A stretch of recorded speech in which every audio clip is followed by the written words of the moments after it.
నమస్తే, welcome to Raj news special drive. నేను శ్రీకాంత్.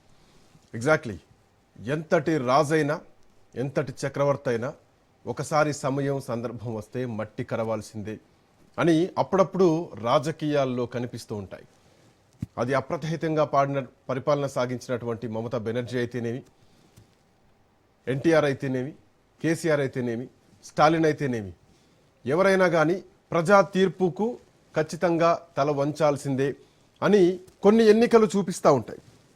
గతంలో కూడా చాలామంది ముఖ్యమంత్రులే అభ్యర్థులుగా పోటీ చేసి ఓడిపోయినటువంటి సందర్భాలు ఉన్నాయి. జార్ఖండ్లో శిబు సోరెన్ కానీ, మధ్యప్రదేశ్లో ఉమాభారత్ కానీ, తమిళనాడులో కరుణానిధి లాంటి సీనియర్ బలమైనటువంటి నాయకులు కానీ, కల్వకుర్తి నుంచి ఆంధ్రప్రదేశ్లో పోటీ చేసినటువంటి ఉమ్మడి ఆంధ్రప్రదేశ్లో పోటీ చేసినటువంటి ఎన్టీఆర్ అయితేనేమి.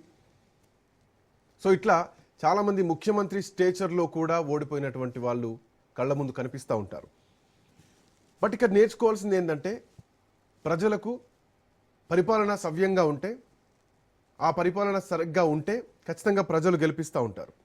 లేకపోతే ఇలాగే సువేంద్ర అధికారులు వస్తూ ఉంటారు, ఇలాగే విజయులు చరిత్రలు తిరగరాస్తూ ఉంటారు. సో ఇట్లాంటి ఓటములు చాలా పాఠాలు నేర్పిస్తూ ఉంటాయి. దానికి స్పష్టమైనటువంటి ఎగ్జాంపుల్ తమిళనాడే తీసుకోవాలి.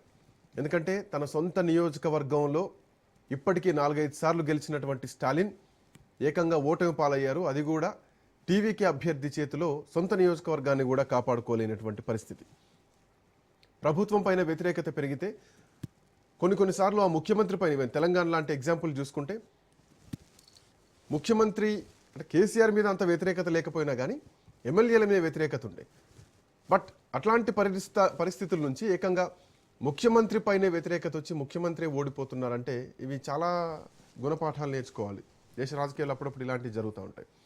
మాట్లాడదాం, గతంలో ఇలాంటి సంఘటనలు ఎప్పుడెప్పుడు జరిగాయి, వీటి నుంచి భవిష్యత్ ఏం పాఠాలు నేర్చుకోవాలి, రాజకీయాలు ఎలా మారాలి, ప్రజలు ఎలాంటి తీర్పు